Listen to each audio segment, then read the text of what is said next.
Hai, halo. Assalamualaikum warahmatullahi taala wabarakatuh. Kembali lagi dengan saya Bedrus. Alhamdulillahirobbilalamin. Kali ini nuansanya berbeda guys. Nuansanya ini agak-agak malam, namun tidak mengurangi rasa syukur saya karena diberi kesehatan oleh Allah Subhanahu Wa Taala dan masih dengan cerita kasmalaku, kasih masa laluku yang kalau nggak keliru 11 tahun silam yang lalu. Sorry ya guys, ini kalau ceritanya agak-agak nyambung enggak itu dikarenakan karena saya sudah lupa-lupa ingat, namun saya mencoba untuk mengingat kembali kisah-kisah yang penuh dramatis, yang penuh tantangan, yang penuh kedewasaan, yang pokoknya sepenuhnya guys, penuh penuh lika-liku gitu loh. Pengalaman hidup saya dulu, pengalaman kisah asmara saya dulu itu guys sangat-sangat pilu sekali, sangat penuh. Ibaratnya kalau di skenariokan gitu loh, ibaratnya kayak sinetron, tinggal ada produsernya aja gitu kan. Maksudnya gini guys, si dulu ya, jangan lupa dulu like, komen, dan subscribe di bawah ini yang suka gitu, yang nggak suka ya support aja gitu guys, nggak apa-apa kan. Cerita saya tuh dulu gini ya, saya tuh tidak direstui sama ibu, ceweknya saya gitu. Sebenarnya sih bukan cewek sih, tapi dia dulu sempat sayang sama aku waktu itu di pondok beliau gitu. Namun akunya juga masih ada hubungan sama si orang yang punya suami gitu. Ini ceritanya lebih lebih gokil guys, lebih lebih oke gitu, lebih lebih gokil, lebih rumit, namun lebih asik untuk didengarkan gitu loh. Maksudnya gini, kita masuk dalam cerita lagi, kelanjutan yang kemarin.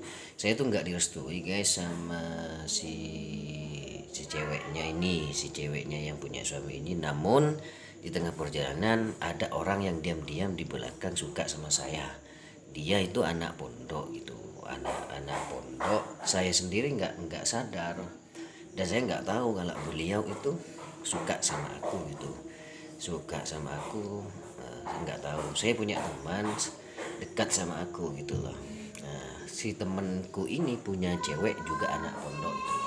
Lalu secara kebetulan saya ikutlah ke pondok main-main, nemenin teman saya pergi ke rumah ke teman cewek saya gitu loh. Namun teman ceweknya saya ini bilang kalau ada orang yang suka sama saya gitu. Ya saya nggak tahu gitu loh, dan saya ini antara masuk akal nggak masuk akal kayak, soalnya masa sih iya orang yang kayak saya itu disukai anak pondok gitu loh. Nah, singkat cerita guys ya, saya tuh sudah disukai, namun saya nggak gubris. Pertama sih ya, saya nggak kenal sama orangnya. Kedua, cuek lah gitu loh, mungkin masih agak-agak kekanak-kanakan sehingga dia suka sama aku gitu loh. Saya sih cuek segitu, cuek. Saya masih ada rasa sama si orang yang punya suami ini gitu loh. Terus dengan berjalannya waktu itu, saya di perjalanan saya merasa bersalah ke si orang yang suka sama aku gitu loh. Bukan sayang sih, suka gitu. Saya pikir gitu loh, masa iya sih dia sayang sama, dia suka sama aku, saya nggak tahu gitu loh sama orangnya sih yang suka sama aku ini. Cuman dia tahu sama aku lewat temennya cewek aku ini di pondok gitu loh. Nah, akhirnya saya tuh dapat surat. Waktu itu ada tetangga saya di sini mondok gitu loh. Terus surat itu dikasih sama ibunya tetangga saya, kan ibunya ngirim ke pondok gitu loh. Nah, terus dikasih sama ibunya tetangga saya, dikasihlah sama aku, ini ada surat dari dia gitu loh, dari orang yang suka sama sampean. Terus saya baca guys, saya baca ya, dianya menunjukkan bahwa dianya suka gitu, ada rasa sama aku dan penasaran gitu, katanya pengen kenal lebih jauh. Saya nggak gubris saat itu, benar saya nggak apa ya, cuma sepintas membaca nggak gubris gitu loh. Soalnya saya sih dilema masih, masa iya dia suka sama aku sementara aku nggak tahu sama dia, dianya juga cuma sekenal sepintas sama aku, nggak mungkin secara logis kan. Dan saya pun masih ada main sama si orang yang punya suami gitu loh, di situ bumerang gitu loh. Terus dengan berjalannya waktu saya nggak gubris lah, tiba-tiba pas bulan puasa juga seperti ini posisinya, bulan puasa. Saya waktu itu saya ngajarin mobil kakak sepupu saya di jalan sambil lalu nyiles gitu loh. Pas di tengah perjalanan saya dapat telepon, nggak tahu juga. Dapat telepon dari seorang cewek gitu. Ternyata ibunya beliau si anak pondok ini gitu. Nelpon, assalamualaikum, waalaikumsalam. Ini dengan terus ya, iya bu, ini siapa nih? Ini nak, ini saya ibunya si Pulan gitu loh. Oh ya bu, ini ada apa? Ini mbak nak, saya minta tolong penjelasannya sampean, soalnya anak saya ini katanya suka sama sampean. Sampean kan benar tetangganya si Pulan? Iya bu, benar tetangganya si Pulan itu mondok di mondok di Palagan. Iya bu gitu.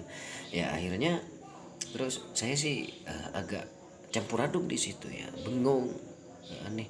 Kok si ibunya si yang suka sama aku ini tahu, langsung nelpon sama aku, otomatis dia bilang kan sama aku, ibu tahu dari mana nomornya aku? Dia nak yang ngasih sama aku, katanya sih suka sama kamu tapi malu untuk ngungkapin dan sempat ngirim surat itu katanya. Wah ini sudah dalam ini, otomatis mungkin dari kemarin dia sudah bilang sama ibunya gitu loh. Singkat cerita, oke bu, soalnya saya lagi di jalan, saya nyopir kakak sambil lalu ngajarin nyetir mobil kakak saya sambil lalu nulis. Oh ya nak, nanti saya tunggu teleponnya sampean pas selesai. Ya nggak apa-apa bu, wes sudah dimatiin. Saya tuh bengong, kok ini hebat ini, kok langsung ke rumahnya ibu. Otomatis jangan-jangan orang yang suka sama aku itu dari dulu gitu loh, dari kemarin gitu loh, dari dulu suka sama aku gini ya. Akhirnya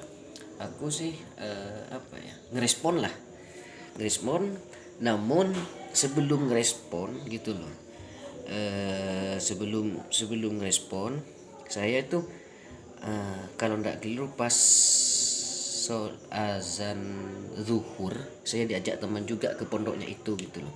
Tiba-tiba ada sepeda di sana dan ada seorang laki-laki itu berseragam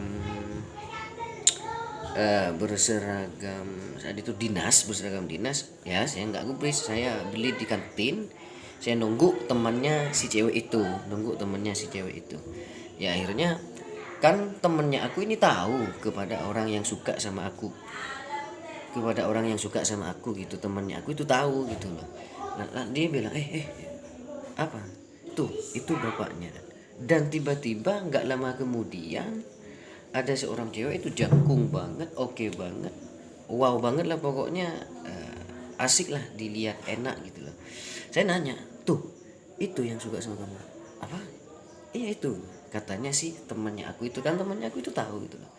Ya akhirnya dia natap saya terus dari kejauhan, dan itu pun ternyata orang yang dinas itu bapaknya beliau. Kebetulan beliau sakit, katanya nyolok gitu loh, nyolok dari pondoknya.